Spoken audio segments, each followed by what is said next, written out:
Quais os fatos marcaram o seu 2018? Com certeza você vai ter inúmeros para contar. Bem, falando a respeito da minha pessoa, esse ano foi muito especial. Vários acontecimentos maravilhosos ocorreram. A exemplo de ontem, em que, pela misericórdia de Deus, eu fui aceito como candidato ao Sagrado Ministério. Mas eu quero dizer que esse não foi o maior acontecimento. Foi singular, mas não foi o maior. Esse ano eu me casei, irmãos, pela misericórdia de Deus. Deus é bom e faz milagres, ainda hoje. Eu me casei. E esse acontecimento, sem sombra de dúvida, foi o mais importante do ano. Eu me lembro muito bem da noite que antecedeu o casamento. Eu dormi apenas 2 horas. Passei a noite praticamente em claro, ansioso, nervoso, pensando se tudo daria certo. Querendo que cada convidado se sentisse bem, acomodado na festa. E fiquei assim por horas.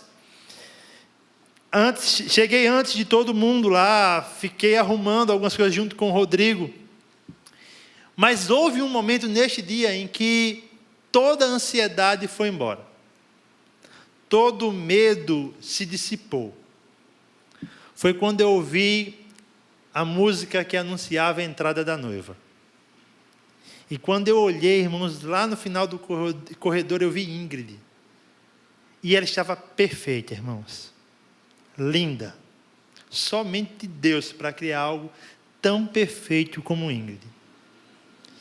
E naquele momento, como eu já falei, toda a preocupação foi embora. Toda a minha atenção estava voltada para Ingrid e queria aproveitar ao máximo todos os 2 minutos da sua caminhada até a minha direção. Para mim, aquilo era o ponto alto do casamento. Até que a palavra foi pregada. E eu entendi que o ponto alto do casamento não é a entrada da noiva, mas é o Cristo que casa pessoas. Irmãos, Cristo é o real motivo de pessoas se casarem na igreja. Cristo é tudo. Cristo é o real motivo de nós estarmos aqui. E é sobre isso que eu quero pensar junto com você. Será que Cristo tem sido tudo em nossas vidas? Vamos ao texto sagrado. Gênesis capítulo 3, verso 23.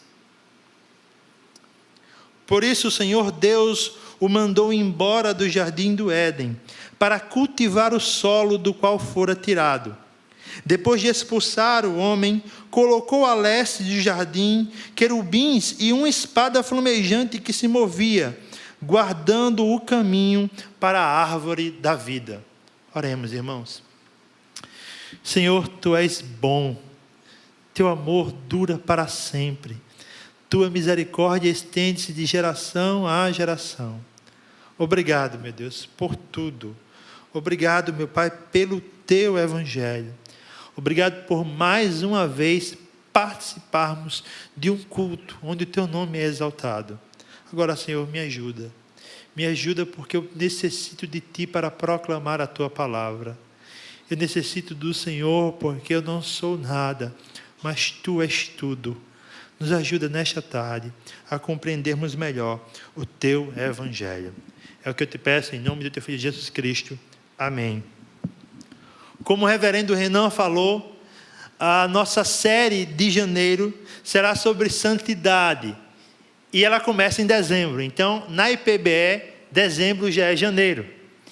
E o que nós vamos tratar, irmãos, é um assunto que por demais tem sido esquecido nos púlpitos.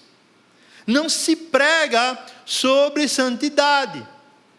Kevin DeYoung, escrevendo um livro chamado Brecha em Nossa Santidade, vai dizer que não se fala sobre santidade, porque falar sobre santidade dá trabalho. Você já imaginou o que é buscar uma vida santa em uma sociedade cada vez mais centrada no homem. Isso não atrai ouvintes.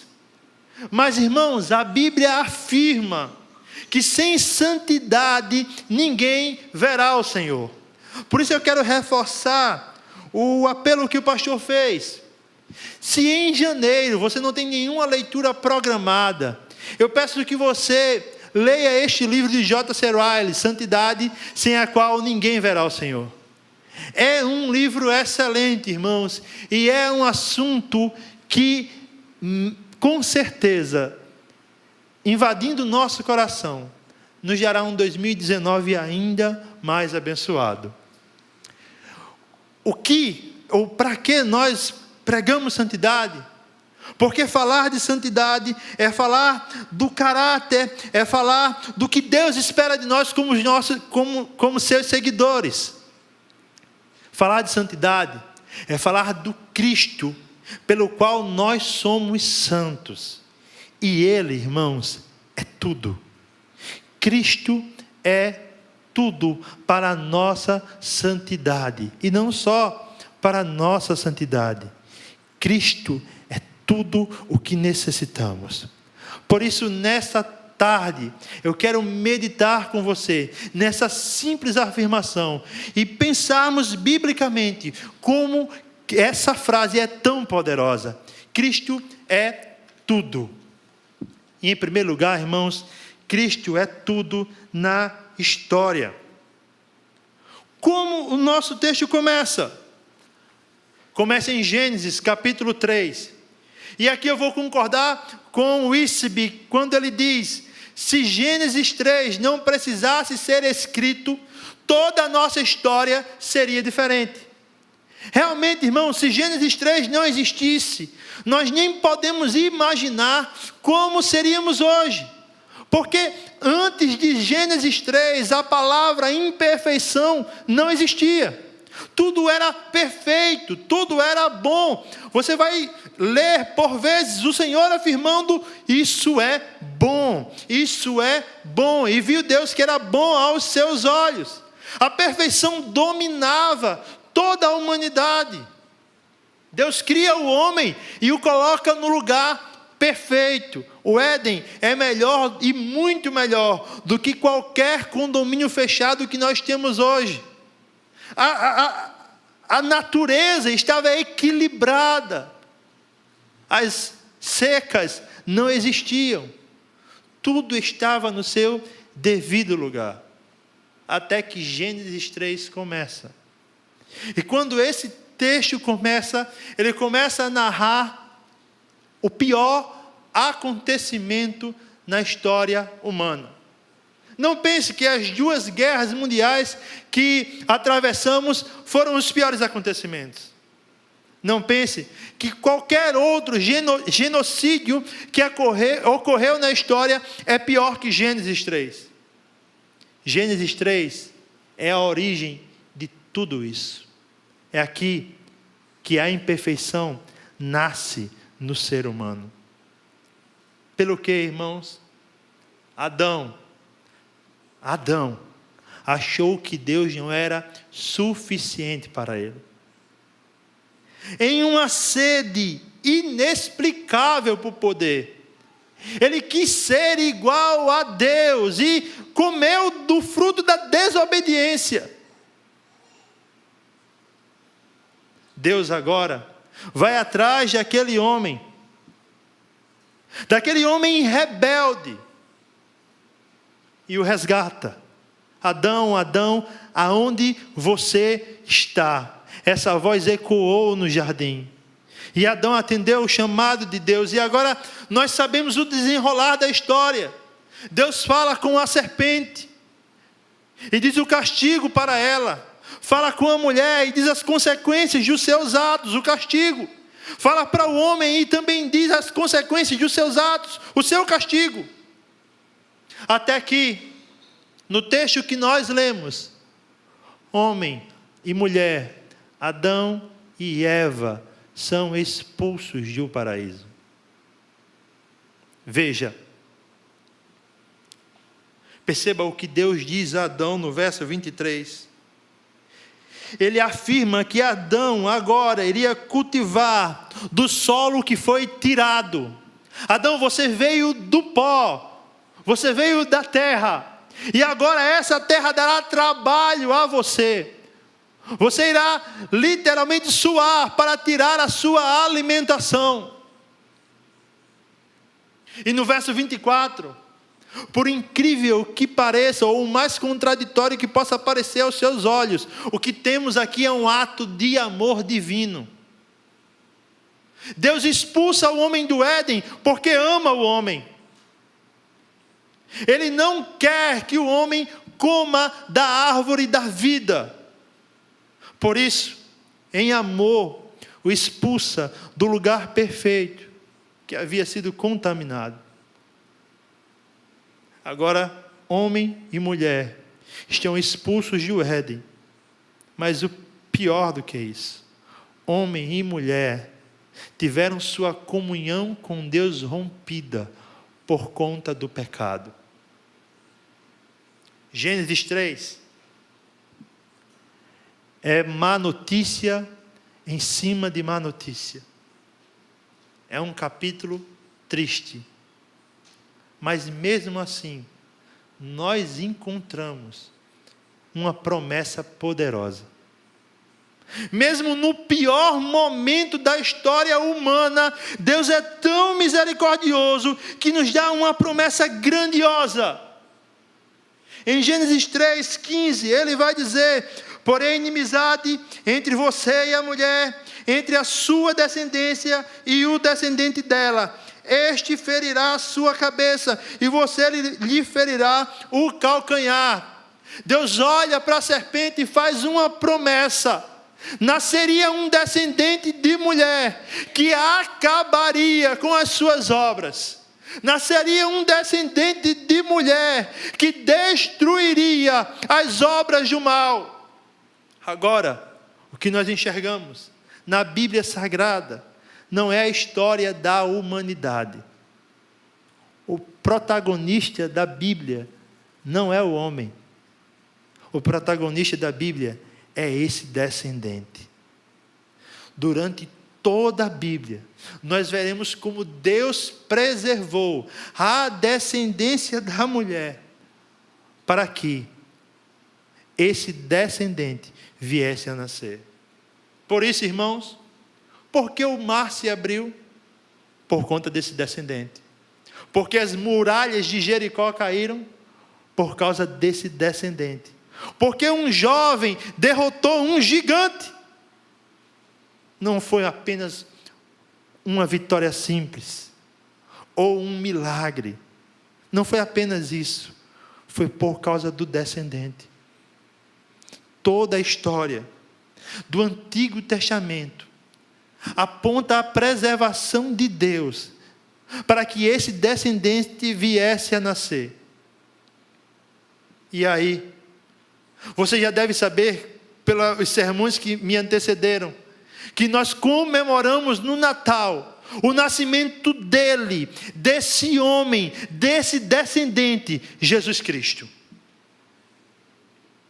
E como vai nos dizer o apóstolo Paulo, na carta aos Gálatas: mas quando chegou a plenitude do tempo, Deus enviou seu Filho, nascido de mulher, nascido debaixo da lei, a fim de redimir os que estavam sob a lei, para que recebêssemos a adoção de filhos. O que isso nos chama, o que esse texto quer dizer, irmãos?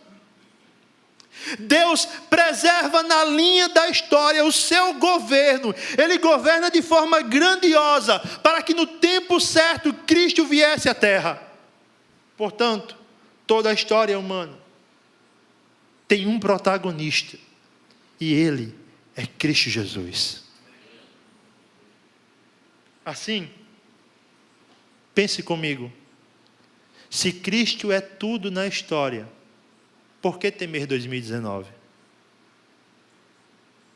Se ele dominou toda a história humana, por que temer o próximo ano? E talvez você me apresente as suas queixas sinceras. E eu as respeito. Talvez você me diga: Antônio, no próximo ano eu vou estar no 3º ano do ensino médio. E vou fazer o Enem. Isso está tirando a minha paz, isso está me consumindo. Eu quero dizer a você que você pode fracassar no Enem. Você pode tirar uma nota baixa. Contudo, se você está em Cristo, você jamais fracassará eternamente. Cristo é a garantia da sua maior vitória.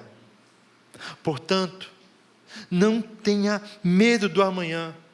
Talvez você esteja pensando: Antônio, a economia vai de mal a pior. Talvez meu salário seja engolido no próximo ano. Isso está me perturbando. Eu quero dizer a você: isso pode acontecer. Por mais firmes que sejam os seus planejamentos, um simples vento coloca todos por terra. Por mais segura que seja a sua base, um pequeno tremor pode derrubar, desestruturar você. Mas existe uma verdade maravilhosa para aqueles que estão em Cristo Jesus: eles jamais perecerão, porque Cristo está governando a sua história. E como diz R.C. Sproul, meus irmãos, e eu acho isso lindo, no livro A Invisível Mão de Deus, Deus é o Deus dos detalhes. Deus está governando a sua vida em detalhes imperceptíveis aos seus olhos. Pode ser uma frustração, pode ser um sucesso, pode ser uma coisa ínfima para você, mas isso não escapa do Cristo que é tudo na história, o qual determina o que vai acontecer na sua vida, porque como disse o salmista, ainda quando você estava informe, todos os seus dias foram escritos no livro. E se você é um eleito de Deus, todos os seus dias foram escritos para a glória dele. Cristo domina a história. Cristo é tudo na história. Por isso não tenha medo. Mas agora existe o outro lado da história. Cristo nasce, morre, ressuscita, paga o preço pelos nossos pecados, nos restaura a comunhão com Deus. Mas também existem aqueles que não creem em Cristo. E talvez você esteja aqui nessa tarde. Talvez você tenha vindo até a igreja por um convite de um amigo para assistir o último culto do ano. Talvez você já tenha nos visitado algumas vezes. Bem, eu quero dizer a você uma verdade. Uma dura verdade. Seu 2019 pode ser um sucesso. Um sucesso. Você pode ser aprovado em medicina no Enem. Pode tirar a melhor nota. Seu investimento pode triplicar de valor. Sua fortuna aumentar consideravelmente. Contudo, se você não estiver em Cristo, isso é o maior fracasso. Porque a Bíblia afirma que aqueles que não estão em Cristo irão para o inferno. E você pode pensar que detém o controle de sua vida, mas eu quero dizer que Tiago fala em sua carta que a vida do homem é como um vapor que aparece e some. qual é o maior ganho que você pode ter na sua vida? É Cristo, na sua história. É Cristo tomando conta completamente da sua vida. E para isso, meu amigo, você não precisa apresentar um baita currículo. E para isso, meu amigo, você não precisa ser o melhor homem. Ao contrário, você pode ser o pior homem, o pior pecador.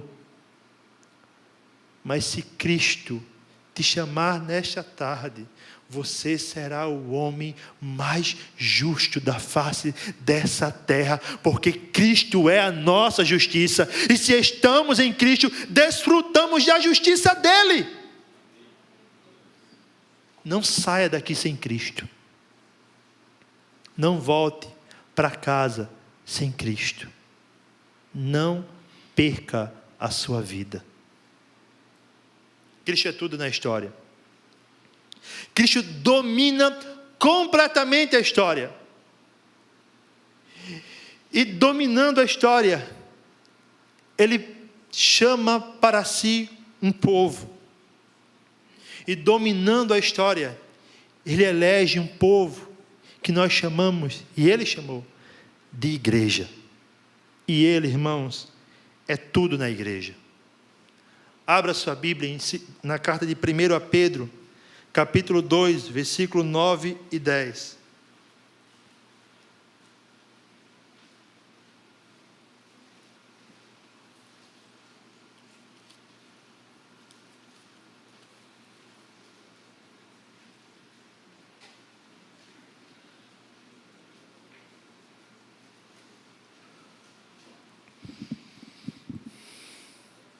Primeira Pedro, capítulo 2, versículo 9 e 10, nos diz o seguinte: vocês, porém, são geração eleita, sacerdócio real, nação santa, povo exclusivo de Deus, para anunciar as grandezas daquele que o chamou das trevas para a sua maravilhosa luz. Antes vocês nem sequer eram povo, mas agora são povo de Deus. Não haviam recebido misericórdia, mas agora a receberam.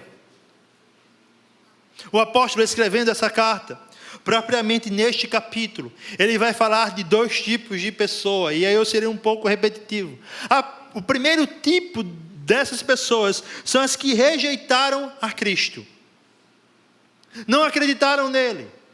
E para essas pessoas, Cristo é uma pedra de tropeço, uma baita pedra de tropeço. E Ele esmagará. A ideia é: não crer em Cristo torna você inimigo de Deus, e você será destruído por Deus. Você receberá a ira de Deus. Não acreditar em Cristo é ter Deus como inimigo. Ao passo que Pedro fala também do segundo tipo de pessoa. Essas acreditaram em Cristo. E para elas Cristo é uma pedra preciosa. Uma pedra angular. A ideia é daquela pedra que dá sustentação para se construir uma casa, um alicerce. A igreja, irmãos, não está edificada em filosofias humanas. A igreja não sobrevive pela fidelidade da frequência dos seus membros. A igreja sobrevive porque ela está firmada em Cristo Jesus. É Cristo o dono da igreja. E Ele preserva a sua igreja. E aí, Pedro vai afirmar o que somos em Cristo. Ele que é tudo na igreja. Cristo que é tudo no meio do seu povo. Nos dá alguns títulos que Pedro explica aqui. E aí eu quero dizer a você que não tem como ler um texto desse e não ficar empolgado. Essa semana eu fiz o meu devocional com Ingrid. E quando eu estava lendo esse texto, ela disse: Antônio, tu está pregando. Eu disse: minha filha, não tem como eu ler o texto aqui. Vocês são geração eleita. Geração eleita, sacerdócio real, nação santa. Não, irmãos, é o que somos. Nós somos geração eleita. Sabe o que isso quer dizer? E eu prefiro a ideia de Hendrickson, que a melhor tradução seria raça eleita. É que toda a raça tem um parente em comum. No Antigo Testamento, os judeus diziam ser raça de Abraão, e tinham em Abraão o seu principal descendente. Pedro está dizendo à igreja: vocês são raça eleita, mas o seu principal parente é Cristo Jesus. Nós somos descendência de Cristo, irmãos. Veja o que Cristo fez em nossas vidas.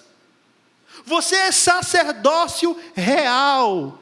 Você presta culto ao Rei dos Reis e Senhor dos Senhores, sem barreira nenhuma. No Antigo Testamento, quando alguém ia prestar culto, existiam as delimitações diárias. O povão não podia chegar no Santo dos Santos.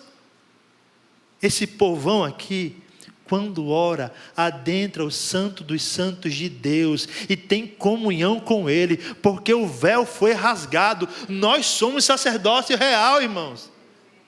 Você pode orar e pode ser ouvido, como eu posso orar e posso ser ouvido. Não existe classe de importância de oração, não. O Pai cuida dos seus filhos um a um com amor e carinho. Nós somos nação santa. E é interessante pensar nesse texto e nessa terminologia. A ideia é: nós somos uma nação separada das demais. Separadas por quem? Separadas por Deus. E para quem? Para a glória do nome do Filho de Deus. Então, você já reparou que nações aqui são delimitadas por áreas, por território? A igreja não é assim. Essa nação está se reunindo aqui, agora, no bairro dos Estados. E tem também cidadãos dessa nação, lá na Coreia do Norte, sendo perseguido. Sabe o que é isso, irmãos? É Deus elegendo pessoas de toda tribo, raça, língua, nação, para constituir para si um povo santo. Você, meus irmãos, você é propriedade exclusiva. Estou quase cantando raridade, mas não é isso que eu quero dizer, irmãos. Mas você é propriedade exclusiva. O que eu quero dizer com isso? Ou o que o texto quer dizer com isso? Deus escolheu para si um único povo para louvá-lo. Propriedade exclusiva de Deus. Você já imaginou como isso deve fazer você ficar feliz? Você pode acordar de manhã todo assanhado, olhar no espelho e dizer: eu sou propriedade exclusiva de Deus. Isso não vai mudar. Sabe, irmãos, isso é maravilhoso. Mas para que nós somos propriedade exclusiva de Deus? Para proclamar as suas obras, para proclamar as suas maravilhas. E Ele nos chamou das trevas para a maravilhosa luz. Pedro vai nos dizer que nós não éramos povo. Eu e você, irmãos, não éramos para estar aqui. Nós não merecíamos misericórdia. Nós não merecíamos, mas fomos inundados pelas misericórdias de Deus. Hoje nós somos povo de Deus. E eu quero que você perceba,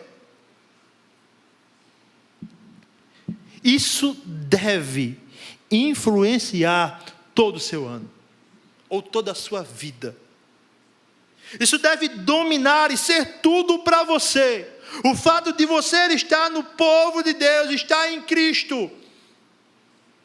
Portanto, proclame o seu nome, proclame as suas obras, faça aquilo para o qual você foi designado. Você não pode caminhar contra aquilo que Deus determinou que você tem que ser. Você foi alcançado pela misericórdia de Deus, irmãos. Um dia você acordou no inferno e quando foi dormir no céu. Você deve proclamar o nome de Deus, através de músicas, através do culto a Deus. Que tal em 2019, você ter por meta não faltar os cultos de domingo? Não negociar o seu domingo ser inegociável, você tem que estar aqui, junto com o povo, adorando. Que tal, irmãos, nós valorizarmos mais, ainda mais, o que Deus fez por nós? Você é, irmãos, nação santa. E me permita, esse termo nos traz uma baita responsabilidade. Porque ser nação santa quer dizer que nós não somos moldados pelo padrão mundano. Não é o mundo que determina o nosso comportamento. Não é o mundo que determina o que somos. Quem determina é Cristo, através da sua palavra. Portanto, o que muda a sua vida, meu irmão? O que muda a sua vida, minha irmã? Será que é a quantidade de likes que você vai ter no seu Instagram? Será que é a forma como você egoístamente, de forma egoísta,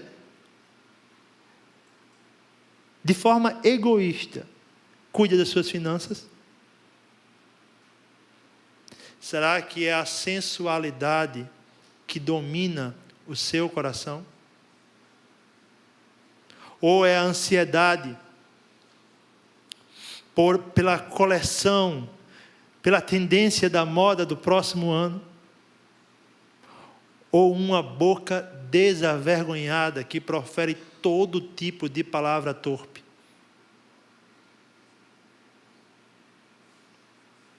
Como nós podemos ser diferentes, irmãos? Jovem cristão, que tal nós combatermos a incredulidade da nossa língua? Que tal nós combatermos, homens, jovens cristãos, a facilidade que nós temos de proferir palavrões? Combatermos a facilidade de nos metermos em conversas que desagradam a Cristo.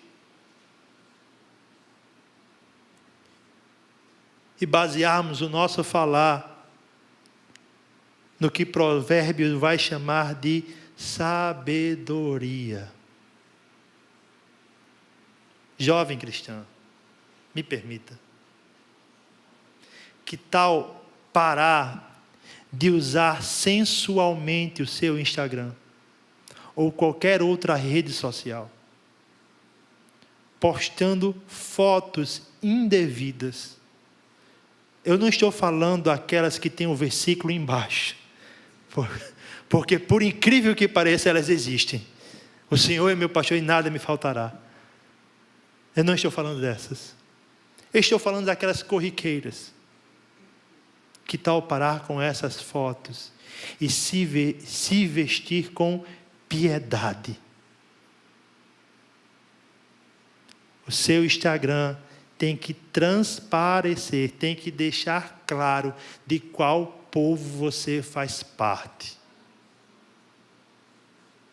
Que tal, meu irmão, nós lutarmos em nosso trabalho, não para sermos conhecidos como o cara mais sério, o cara mais chato, tampouco sermos conhecidos como o cara legal, o cara tranquilão, aquele que faz todo mundo rir, e sermos conhecidos como o cristão.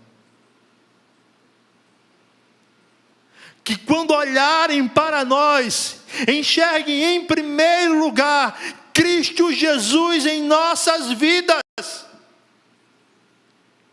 E não os padrões mundanos de outrora. Cristo é tudo que nós necessitamos. Cristo é tudo o que você precisa. Você não precisa de popularidade. Você não precisa de uma fortuna que se esvai. Você não precisa ser aceito por todos. Você já foi aceito por Cristo. Você tem uma fortuna que não se acaba. E você é a pessoa mais popular. Sabe por quê? Porque você não é popular para os homens, você é conhecido no céu. E viver assim, certamente trará oposição. Nós sofreremos oposição, queridos, se abraçarmos uma vida de santidade. Pedro vai falar um pouco disso mais para frente na sua carta. Como crentes sofrem simplesmente pelo fato de seguirem a Cristo. Então, se você abraçar uma vida de santidade, você estará abraçando também oposição. O mundo não tolera a nação santa que Deus constituiu. Mas essa oposição é para a glória do nome de Cristo. Ser rejeitado, caluniado, levantar falso testemunho ao seu respeito. Isso está no Sermão do Monte. Cristo já falou que aconteceria. Mas eu quero trazer uma palavra de esperança para você. Tudo isso vai se acabar.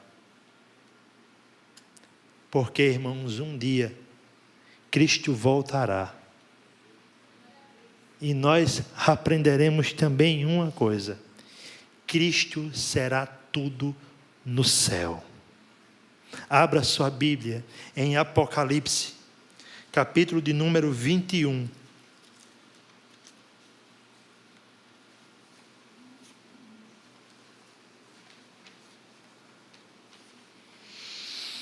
O texto nos diz o seguinte: então vi novos céus e nova terra, pois o primeiro céu e a primeira terra tinham passado, e o mar já não existia.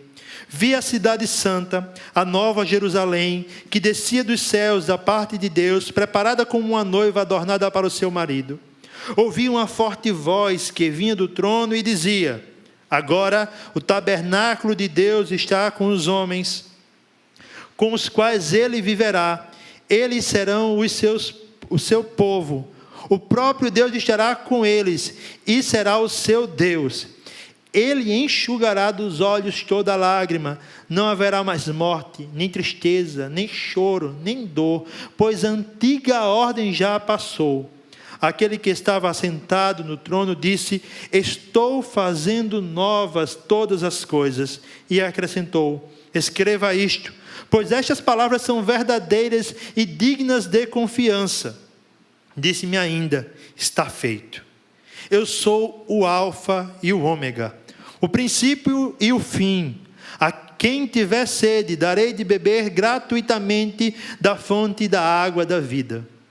O vencedor herdará tudo isto, e eu serei o seu Deus, e ele será meu filho. Eu comecei essa pregação falando a respeito de como Adão e Eva foram expulsos do paraíso. Como a imperfeição nasceu. Como os defeitos humanos nasceram. Falei que Cristo reinou em toda a história. Que Ele constituiu para si um povo. Mas João nos afirma que não é só por aí que a história termina. Ela termina quando Cristo fizer novas todas as coisas. O texto começa, irmãos, João afirmando que a nova Jerusalém está descendo dos céus e que o antigo céu e a antiga terra se passaram. Literalmente a antiga ordem acabou. A imperfeição na criação acabou. Não existirá mais seca ou nenhuma mazela por conta do pecado na criação. Tudo agora é novo. Novo céu, nova terra. Ele continua dizendo que viu a cidade santa, a nova Jerusalém. E é interessante a figura que ele usa. Ela está descendo como uma noiva para um casamento. Esse retrata o fim da nossa história. No fim, nós estaremos nos casando com o Senhor. Nós estaremos celebrando a maior festa de todas. Ele continua afirmando que agora o tabernáculo de Deus está entre os homens. Se nós desfrutamos de acesso sem barreiras aqui, imagine no céu, na qual nós desfrutaremos disso plenamente, porque o próprio Deus estará no tabernáculo. Não vai ser parede, irmãos, não vai ser estrutura. O próprio Deus estará no nosso meio. E ele continua e nos diz que agora, não anjos, querubins, serafins ou arcanjos, não. O próprio Deus, Ele se encarregará de enxugar dos nossos olhos toda lágrima. Que prazer imenso nós teremos. No céu, as lágrimas terão fim. E ele afirma: olha, eu estou fazendo nova todas as coisas. E ele diz, um texto que por vezes é aplicado de forma errada, simplesmente para dar uma palavra positiva a uma pessoa, quando se lê apenas o está feito. A melhor tradução para esse termo seria tornou-se real. E o que tornou-se real, irmãos? Todas as promessas de Deus no céu tornam-se realidade. Sabe, irmãos, tudo o que nós sonhamos aqui na terra, almejamos quanto à vinda de Cristo, Ele dirá para nós: meu filho, agora não é mais sonho ou espera, agora isso é realidade. Ele diz: eu sou o Alfa. Eu estava lá, quando Adão e Eva foram expulsos do Éden. Eu estava no princípio, vendo que eles cairiam. O Cordeiro de Deus foi morto antes da fundação do mundo. Eu estava no princípio. Eu sou o ômega, a última letra do alfabeto grego, que isso quer dizer, eu sou o fim. Tudo começou comigo e tudo terminará em mim. Como não afirmar que Cristo é tudo? E agora, ele diz: se você tem sede, venha e beba da água da vida. Viva eternamente, porque agora você é um vencedor. Se você nunca ganhou uma maratona ou nenhum jogo, você vai ganhar a melhor de todas as partidas no céu. Você será um vencedor que é filho de Deus. Meus irmãos, a imperfeição terá o seu fim. A imperfeição tem o seu fim decretado, agendado. É no céu. Um dia, Cristo irá voltar. Então, eu quero que você pense comigo. Você que está batalhando diariamente por santidade. Na batalha diária da santidade. Você que luta contra o pecado da mentira. Que por vezes quer apenas falar a verdade, luta com isso, sofre para não mentir ou para não errar, e de repente cai e vê aquele sentimento terrível de culpa dominar você. Isso vai ter fim. Você, meu irmão, que luta contra o descontentamento, toda manhã você acorda e aquele sentimento horrível de não suficiência domina o seu coração. Você quer combatê-lo e você ora para que ele desapareça. Eu quero dizer a você, no céu Cristo será plenamente suficiente. Você, meu irmão, ou minha irmã, que luta contra o pecado da murmuração, você não quer reclamar. Você não quer cair nesse mal. Mas de repente se vê de joelhos, triste, porque pecou.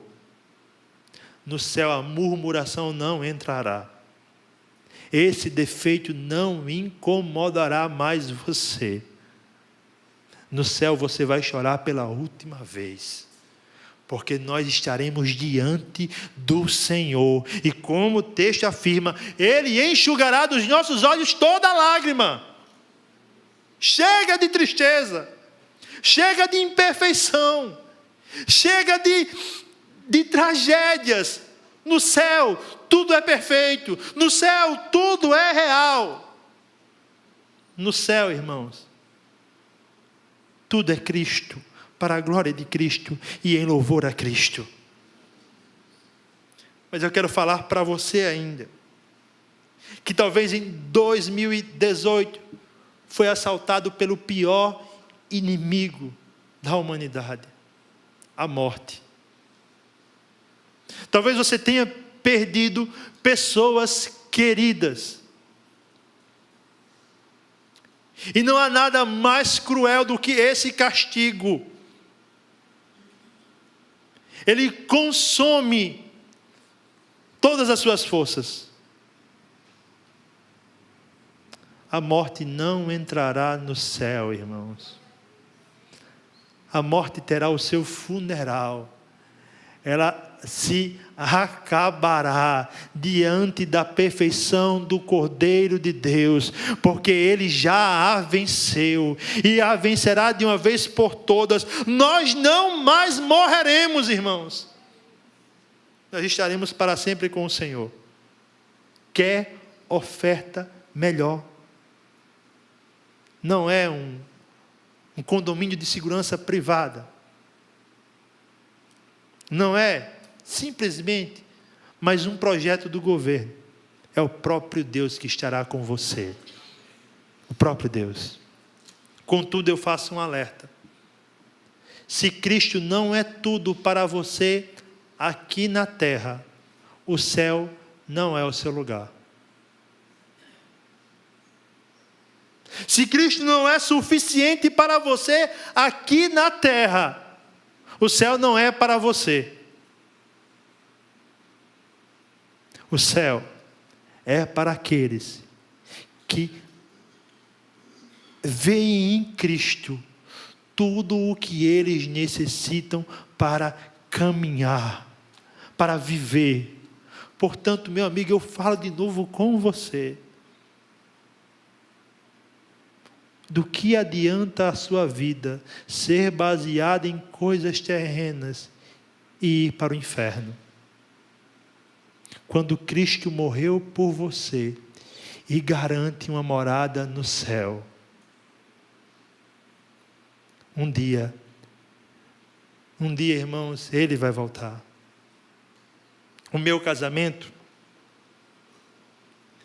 dias depois, na lua de mel, eu me lembrava novamente de Ingrid entrando no salão. E eu senti uma baita saudade. Como eu queria viver aquilo de novo, irmãos. Mas foi aí, mais uma vez, que eu fui relembrado de algo maior. De algo para qual o meu casamento e qualquer casamento cristão aponta. Um dia nós estaremos no maior casamento de todos. Pode ser ainda antes de 2019. A trombeta, como diz Paulo em Tessalonicenses, soará. E nós sairemos ao encontro do Senhor nos ares. E estaremos para sempre com o Senhor. O maior bem que eu e você desfrutamos chama-se Cristo. E Ele é tudo. Que Deus em Cristo abençoe o seu povo.